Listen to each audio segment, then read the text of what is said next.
He was the man that for 12 years as Donald Trump's attorney was known by many pseudonyms.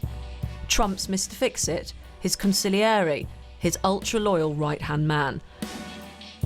Michael Cohen lovingly described his then boss as an icon who was humble, principled and kind. Some likened their relationship to that of a father and son, until it came to an abrupt end. Michael Cohen, the fixer, flipped. I pled guilty in federal court to felonies for the benefit of, at the direction of, and in coordination with individual number one. And for the record, individual number one is President Donald J. Trump. When Cohen testified in front of the Congress House Oversight Committee, he'd already been convicted of a flurry of FBI charges on campaign financing and tax evasion, as well as perjury in a congressional testimony. Having been intimately involved in many of Donald Trump's dealings for over a decade, he was the man who made Trump's problems go away. But his cooperation with federal investigations, whether it was into hush money payments to Trump's alleged lovers, Stormy Daniels, and other women, the Trump Tower Moscow project, a deal Cohen claimed Trump was negotiating with Russia while running for president in 2016, all the hacking of Hillary Clinton's presidential campaign, all added up to make him one big problem for the president. So what now? Trump having long since cut adrift his one-time protégé, Cohen was released from prison in May early to serve the rest of his time under house arrest. And with the release of Cohen's new tell-all memoir, the relationship is in the deep freeze. In the book, Cohen describes Trump, among other things, as a racist, a con man, a cheat and a mobster. In turn, Trump has branded Cohen a rat and a liar who is fake and weak. But with America just under 2 weeks out from the polls, what more can the man tell us? Could there be any more skeletons to come out of the presidential closet? Michael Cohen joins me now from his home, where he's under house arrest. Michael, good evening. Good evening to you, and good evening to all of those on the other side of the pond. What is the worst thing you covered up for Donald Trump, or did for him as his lawyer, that you are most ashamed of? I think it probably has to stem with the Stormy Daniels scenario, in the fact that he tasked me to not only handle this matter for him, but to lie to his wife as well, which I did, our First Lady, Melania. And that's probably something that I think I regret the most. That hush money that you paid to her, that is alleged, and also led to you being where you are now under house arrest, having been in prison. Do you think it cut through with the American public? It cut through in what respect? It didn't stop them voting for him as president, did it? No, it did not. But again, all of the hush money payments came out, for the most part, at the very, very end, right before the election. And, you know, you asked your correspondent there in Washington whether or not there's anything that the president can do to win this election, or anything that Joe Biden can do to lose the election. And the answer to that, in my opinion, is an emphatic no. Everybody already knows who they're voting for the most part. I mean, short of Joe Biden having a heart attack on stage, nothing is going to stop Joe Biden from winning. And, you know, I was very clear during the 2016 election. I knew that Trump was going to win.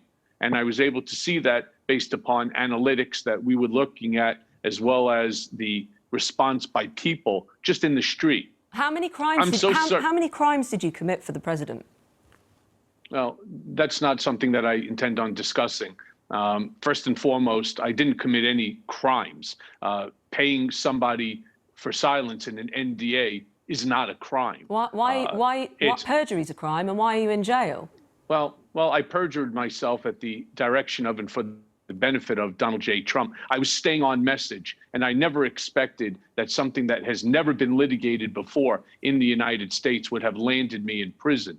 But I'm so certain that that Donald Trump is going to lose the election. I've done something I've never done before, and that's I've actually placed a bet on Joe Biden winning with a company by the name of Guesser. And I went ahead and I did that. And I just want to let you know that all the money that I win from this, I'm donating to the ACLU, who, along with my attorney, Danya Perry, were instrumental in the second time that I was released, where the judge acknowledged that Attorney General Bill Barr had remanded me back to prison based upon retaliation. Where are the proceeds of your book going? Are they going to charity as well?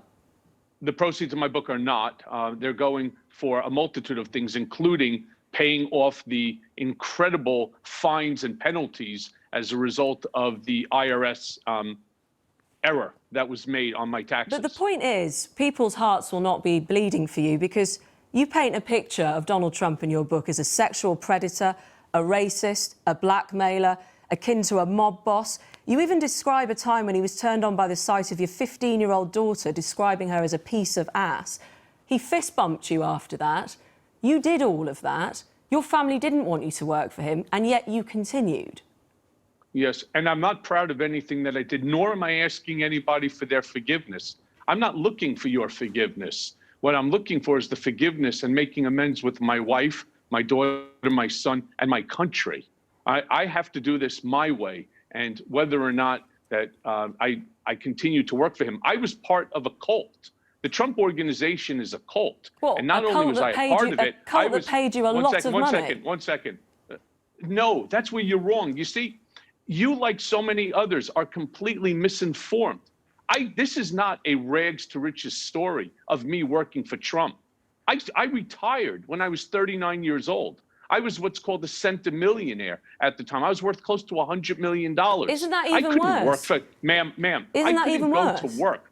Ma'am, I could not go to work for Donald Trump and live off of the salary that he was paying. I was completely intoxicated with Donald Trump's celebrity power. It's somebody who I have basically read about since the late 80s. And I was in the cult, not just in the cult, I was a high-ranking member of the cult, and I couldn't be taken out. And that was the big problem. Why should we believe a single word you have to say? You're the worst kind of lawyer because you've been disloyal about your own client, having gone around doing his dirty work for him. And now you're trying to say you were hypnotized by Donald Trump. Who do you think is going to believe that? Well, actually, I hate to say it, but the American people, for the most part, have kindness, and the redemption story is accurate, and many people do forgive me. So whether you choose to or not is completely irrelevant to me. As I said, I need to make amends with my wife, my children, and this country. Yeah, your wife and children, you don't understand. They begged you to walk away from Donald Trump. You swore blind loyalty to Trump. Then you slate him in a book, and now you're taking the paycheck from part of the Democrat campaign. Don't you just represent, Michael Cohen, the worst of what American political culture has become? You'll go to whoever gives you the biggest check.